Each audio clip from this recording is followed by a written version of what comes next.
Сәлеметсіздер ме? Бүгінгі біздің тақырыбымыз жүрек анатомиясы. Оның ішінде біз иннервациясын, қандануын, олардың қалай орналасқанын, жан-жағынан қандай органдар тұрғанын айтатын боламыз. Ғалымдардың зерттеуі бойынша адам бір осындай сабақ тәрізді информацияларды қараған кезде 20 минуттан артық қарай алмайды деген. Сол ғалымдардың теориясын жоққа шығарып, осы видеоны соңына дейін қарайық. Бүгінгі видео өте ауқымды және күрделі тақырыптардың бірі болып табылады. Ендеше кеттік. Жүрек латынша кор, ал грекше кардия деп аталады. Жүрек адам жалпы дене салмағының 0,5%-ін құрайды. Және де бұлар әр адамда әртүрлі болуы мүмкін. Олардың жасына байланысты, жынысына байланысты әртүрлі өзгеріп тұруы мүмкін. Бірақ та орташа есеппен әйелдерде 250 грамм, ерлерде 300 грамм деп есептелінеді. Жүректе біз жүрек ұшын, негізін, шеттерін ажыратамыз. Ең алдымен ұшына келетін болсақ, жүрек ұшы, ол бізде мына аймақты айтамыз, жүрек ұшы деп, эйпикс кардия деп атаймыз. Одан кейін жүректің негізіне біз тек жүрек қарыншаларын жатқызамыз. Яғни, міне мына үстіндегі жүрекше, астында қарынша болса, осыдан былай, және де мына жақтан былай, мына жағы жүректің негізі болып табылады. Одан кейін жүректің оң жақ, сол жақ және астыңғы шеттерін ажыратамыз. Одан кейін оң жағы ол мына жақ, сол жағы мынау, асты мына аймақты айтамыз. Одан кейін жүректің беттерін ажыратамыз. Ол бізде төс қабырғалық, фацес, стерна, касталис деп аталады. Яғни мұнда жүрек орналасқан болса, осының алдыңғы жағы бізде төс қабырғалық, фацес, стерна, касталис деп аталады. Одан кейін бізде астыңғы бетін айтамыз. Астыңғы беті ол диафрагмальды. Фацес диафрагмалис деп аталады. Яғни жүректің астында диафрагманың орналасуына байланысты. Одан кейінгісі бізде жүректің екі шетіндегі қоршап жатқанын бізде өкпелік беті дейді. Оның екі шеті бар. Фацес пульмоналис деп аталады. Яғни екі шетінде, сонымен жүректің 4 беті болады екен. Енді біз жүректің өлшемдерін орташа өлшеммен есептейміз. Яғни оның ұзындығы 13 см, ені 10 см, ал қалыңдығы 7 см-ге тең болады. Бұлардың бәрі орташа есеппен, олардың жасына, жынысына, денесінің құрылысына, кеуде құрылысына байланысты бұлар өзгеріп тұрады. Одан кейін біз жүректі жоғарыдан төмен қарай, және арттан алдыға қарай, және де оңнан солға қарай. Жүрек 45 градусқа тең болу керек. Міне мына сызба бойынша бізде альфа бұрышы 45 градусқа тең болу керек. Бұл бізде қалыпты жүрек деп аталады. Яғни дене құрылысы нормастеникалық адамдарда. Қатты арық емес, қатты семіз емес адамдарды нормастениктер деп атайды. Одан кейін біз жүректің қысқа, жалпақ жүрек деп атаймыз. Ол 35-42, яғни 45 градустан төмен градустарда біз жалпақ жүрек деп атаймыз. Яғни немесе жалпақ жүрек, немесе жатқан жүрек деп аталады. Олар гиперстениктерде, көбінесе семіз адамдарда жүрегі осылай орналасады. Одан кейін бізде ұзын жіңішке жүрек деп аталады. Ұзын жіңішке жүрек ол көбінесе астениктерде, яғни арық адамдарда байқалады. Оны ұзын жіңішке жүрек деп атайды, немесе оны ілінген жүрек деп атайды. Оның градусы 45 градустан жоғары болып табылады. Одан кейін жүрек 4 камерадан құралған. Ол камералары біз екі жүрекше, екі қарынша болады. Оң жақтық және сол жақтық деп бөледі оларды да. Одан кейін жүректің қабырғаларын айтады. Жүректің негізгі 3 қабаты бар. Олар эндокард ішкі қабаты, миокард ортаңғы қабаты, және де сыртқы қабаты эпикард деп аталады. Мұна көрініп тұрғандар бұлар. Ішкі қабаты эндокард, мұна бұлшықетті қабаты миокард, және де мұна сыртқы қабаты бұл перикард болады. Енді эндокард жүректің ішкі қабаты, ол көптеген эндотелиоциттерден құралған. Эндотелиоцит, яғни олардың жасушалық бірлігі. Енді эндокардтан не құралады? Эндокард бұл жүрекше қарынша аралығындағы клапандарды, сіңірлі хордаларды, қолқа және өкпе сабауының жарты ай тәрізді клапандарын құрайды.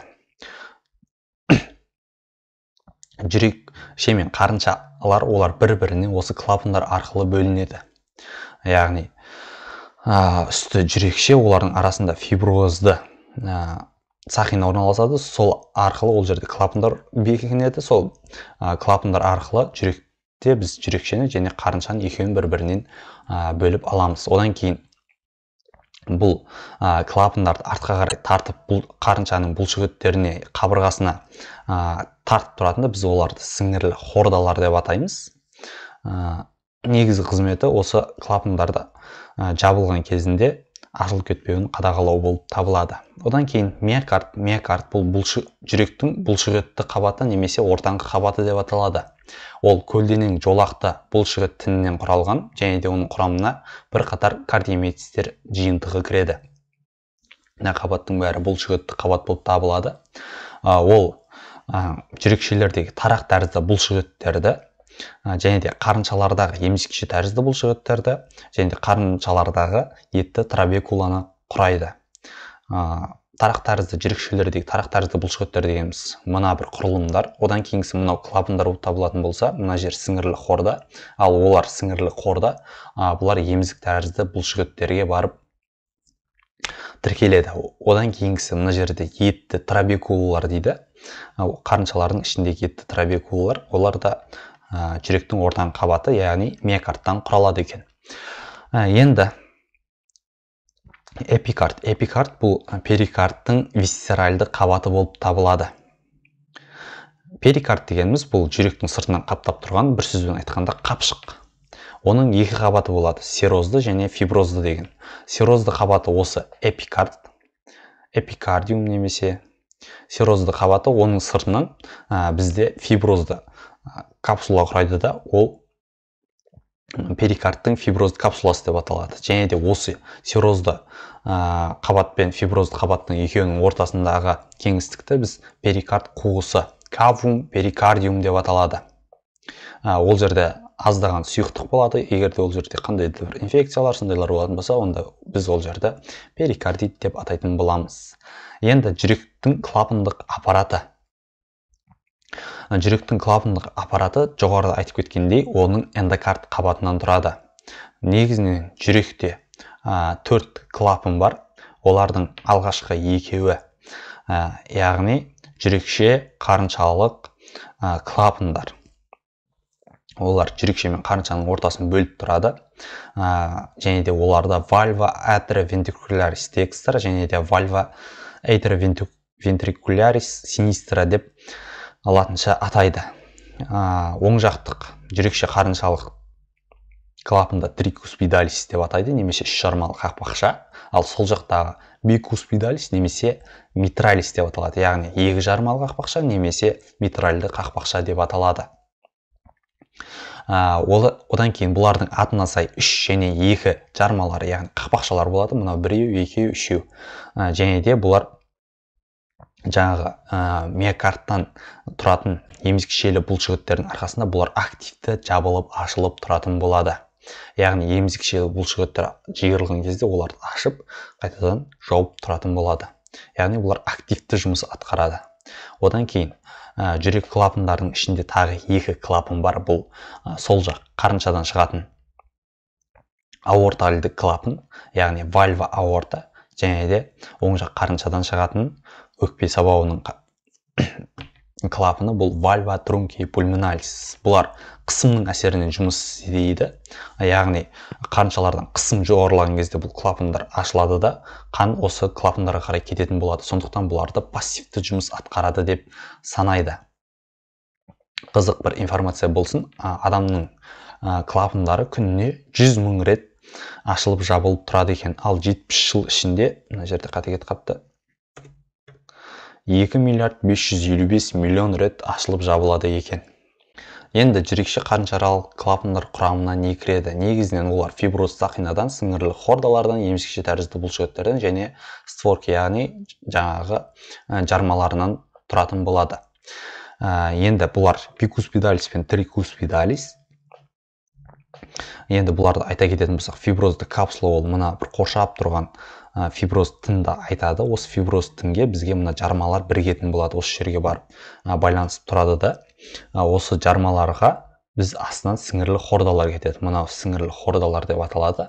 Одан кейін мына бұлшықеттерді біз емешекше тәрізді бұлшықеттер деп атаймыз. Бұлардың қызметі не? Клапандар бұлар ашылып жабылады. Және де мына жабылған кездерінде емешекше тәрізді бұлшықеттер бұлар ашып жабуға көмектесетін болады. Енді осылардың біреуінің қызметі бұзылатын болса, яғни сіңірлі хордан немесе емешекше тәрізді бұлшықеттердің, жақпыштардың біреулерінің қызметі бұзылатын болса, онда біз оларды жүрек қызметінің дұрыс атқармауы, яғни физиологиялық қызметін атқармауы, ол жүрек ақауларына алып келуі мүмкін, яғни митральды жетіспеушілік немесе митральды стеноз, клапандық жетіспеушілік, клапандардың стенозы сынды ақауларға алып келуі мүмкін. Енді жүректің шекаралары. Жүректі негізгі үш шекарасын ажыратады. Төменгі шекарасында диафрагма жатқандықтан біз төменгі шекарасын аса көп мән бермейміз. Енді бірінші сол жақ шекарасынан бастасақ, жүректің сол жақ шекарасында бізде жүрек ұшы орналасады. Мына аймақ. Енді бұл жүрек ұшы қай жерде орналасады? Ол ортаңғы бұғана сызығы бойымен 5-ші қабырға аралықтан 1,5-2 сантиметрдей ішке орналасады. Яғни мынау бірінші қабырға аралық, екінші қабырға аралық, үшінші, төртінші, 5-ші қабырға аралық. Және де бұғана ортаңғы сызығы осыдан 1,5-2 сантиметр ішке қарай орналасады. Одан кейін жүректің оң жақ шекарасы. Жүректің оң жақ шекарасы төстен 1-2 сантиметр оңға қарай 4-ші қабырға аралық деңгейінде орналасады. Яғни бірінші, екінші, үшінші, 4-ші қабырға аралық деңгейінде бізде жүректің оң жақ шекарасы орналасады. Одан кейін жүректің жоғарғы шекарасы бұл төстен 2 сантиметр солға қарай 3-ші қабырға деңгейінде. Мынаның бәрі қабырға аралыққа тура келетін болса, ал жоғарғы шекарасы бұл қабырғаға тура келеді. Яғни бірінші, екінші, үшінші қабырға осының төстен 2 сантиметр солға қарай жиегінде орналасады. Төменгі шекарасы, бұл төменгі шекарасында диафрагма орналасады. Диафрагманың орналасуына байланысты жүрек горизонтальды, вертикальды, яғни жаңағы айтқан жатқан жүрек, ілінген жүрек сынды формаларын өзгертіп тұрады. Енді жүректің өткізгіштік жүйесі. Жүректің өткізгіштік жүйесі дегеніміз не? Жүрек бұл өзі автоматизмді қызмет атқарады, яғни жүрекке ешқандай да стимул қажеті жоқ. Ол мимен басқарылмайтын бірден бір орган болып табылады. Яғни жүрек өзінен импульс өндіреді. Импульсті жүрек мына синоартериальды түйінде, синус жүрекше түйіні деп атайды. Нодус синоартериалис, бұны ашқан ғалым Кисфлек ашқан ғалым атымен де аталады. Одан кейін түйіні бұл Ашов-Тавар түйіні немесе жүрекше қарыншалық түйін деп аталады. Одан кейінгісі бізде гиш шоғыры, гиш шоғырынан кейін гис аяқшалары, одан кейін бізде пуркинет талшықтары кететін болады. Синоартериалды түйін, бұлардың қызметтерін біз алдағы уақытта физиологиясында айтатын боламыз. Бірақ та бұлардың негізгі қызметін айта кетейік, бұлар импульс өндіреді, ал мына қалғандары өткізгіштік жүйе болып табылады. Синоартериалды түйін және жүрекше қарыншалық түйіннен бізде импульс өндіреді, бірақ негізгі бірінші қатардағы импульс өндіретін түйін бұл синоартериалды түйін болып табылады, ал мынау екінші қатардағы түйін. Ал мына қалған жолдары бұлар өткізгіштік жүйе болып табылады. Енді бұлар қалай әсер етеді? Мынау сол жақ, бұл синоартериалды түйін оң жақ жүрекшеде артқы жағында орналасқан. Одан кейін бұл негізгі импульс, одан кейін бұл Бахман аяқшалары арқылы сол жақ жүрекшеге импульсті береді. Және де сол жақ жүрекше мен оң жақ жүрекше бір уақытта жиырылады. Одан кейін бізде Венкебах және Толярин еді ғой деймін. Осы аяқшалар арқылы бұл Ашов-Тавар түйініне импульс жіберіледі. Ашов-Тавар түйінінен ол қабылдап алады, яғни АВ түйіні деп аталады, немесе одан кейін гиш шоғырына жібереді. Мына жер гиш шоғыры деп аталады. Одан кейін гиш шоғыры қарыншаларға қарай өткен кезде олар екіге бөлінеді, екі аяққа қарай бөлінеді.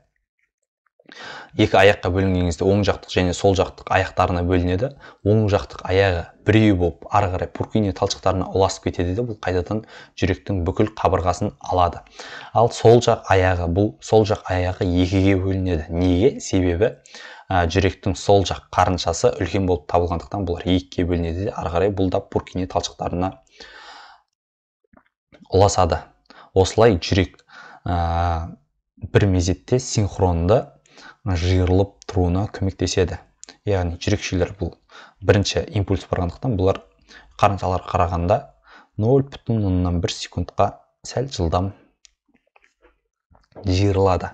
Енді жүрекке мидан да импульстар жіберіледі, бірақ олар автоматизмге күшейтіп немесе бәсеңдеткізіп отырады. Яғни қандай нервтер әсер етеді? Жүрекке негізгі екі нерв бар, бұлар нерви вагус, яғни бас миының 10-шы жұп нерві парасимпатикалық иннервация болып табылады. Одан кейін бізде симпатикалық иннервация бар, бұлар жүрек ритмін реттеуге қатысады. Егер де парасимпатикалық иннервациямен жүрек нервтенетін болса, онда жүректің соғысы баяулайды. Жүрек қалыптыда 60 пен 80 аралығында соғатын болса, минутына нерви вагус әсер ететін болса, яғни 10-шы жұп кезбе нерв әсер ететін болса, онда ол жүректің соғуын баяулатады, яғни брадикардия шақырады. 60-тан төмен қарай соғуына әсер етеді. Ал симпатикалық иннервация, бұл симпатикалық иннервация жүректі керісінше стимул береді. Жүрекке стимул берген кезде жүрек жылдамырақ соғып, 80-90-нан асып, ары қарай тахикардияны шақырады. Енді келесі бізде жүректің қанмен қамтамасыз етілуі. Жүрекке негізгі екі тамыр қанмен қамтамасыз етеді. Бұл тәждік артериялар деп аталады. Артерия коронария декстра, артерия коронария синистра, яғни оң жақтық және сол жақтық тәждік артериялар. Енді бұлар қайдан бастап алады? Сол жақ қарыншадан шыққан қан ол аортамен көтеріледі. Осы аортадан шыққан кезінде екі тамыр бөлініп шығады. Оң жақтық және сол жақтық тәждік артериялар. Оң жақтық және сол жақтық тәждік артериялар бұлар өз кезектерінде өзінен тармақтар жібереді. Бұл тәждік артерия деп аталуының себептері неде? Себебі бұл жүректің негізін қоршай орналасады.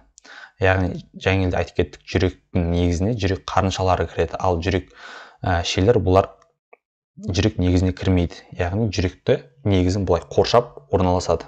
Бұлай қоршап орналасады. Соның әсерінен бұл тәждік артериялар деп аталады, тәжге ұқсағандықтан. Енді оң жақтық коронарлы артерия. Оң жақтық коронарлы артерия мына аорта болатын болса, осы аортадан шыққан кезде бұлай өзіне жол жасайды. Және де бұдан өзінің тармағы рамус интервентрикулярис постериор шығады. Рамус интервентрикулярис постериор бұл екі қарыншаның біріккен жерін арқа жағынан өтетін болады. Міне мына бір аймақ. Так, мына бір аймақты айтады. Ал одан кейінгісі бізде артерия коронария синистра, сол жақтық тәждік артерия. Бұл да аортадан шығады да өзінен екі тармақ жібереді. Бұл рамус интервентрикулярис антериор және рамус циркумфлексус антериор. Бұл оң жақ және сол жақтық қарыншалардың біріккен жерін екіге бөледі. Алдыңғы жағынан оң жақтық бұл артқы жағымен бөлсе, мынау алдыңғы жағынан бөледі. Одан кейін циркумфлексия бұл ары қарай айналып кететін мына артерияны айтады. Бұдан кейін өзінен тағы да майда артериялар жібереді осылар. Бұлар рамус атриалис, яғни құлақшаларға қарай кетеді. Жүрекшеге кетеді. Одан кейін аурикулярис бұлар құлақшаларына кетеді. Вентрикулярис қарыншаларға кетеді. Септалис бұлар алдыға артқа кетеді. Және де папиллярис арқылы ішін қанмен қамтамасыз етеді. Енді бұлар оң жақтық және сол жақтық тәждік артериялар қай жерде қанмен қамтамасыз етеді? Оң жақтық тәждік артерия бұл жүректің оң жақ бөлігін, оң жақ жүрекшені, оң жақ қарыншаны, яғни жүректің оң жақ бөлігін қамтамасыз етеді. Сонымен қоса қарыншалардың ортасын бөліп тұратын бізде перде бар. Сол перденің артқы жағын қанмен қамтамасыз етеді. Және де қарыншалардың ішіндегі жаңағы айтып кеткен бізде емізік тәрізді бұлшықеттер. Сол емізік тәрізді бұлшықеттер оң жақ қарыншанікін толығымен осы оң жақ тәждік артерия қанмен қамтамасыз етеді. Және де аздаған мөлшерде сол жақ қарыншаның емізікше тәрізді бұлшықеттерін қанмен қамтамасыз етеді. Ал сол жақтық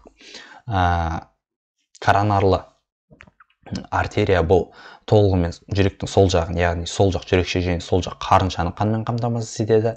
Сонымен қоса жаңағы емізік тәрізді бұлшықеттердің сол жақ қарыншадағы алдыңғы бөліктерін, ал оң жақ тәжілік артерия бұл сол жақ қарыншадағы емізікше тәрізді бұлшықеттердің артқы бөлігіндегі бұлшықеттерді қанмен қамтамасыз етеді.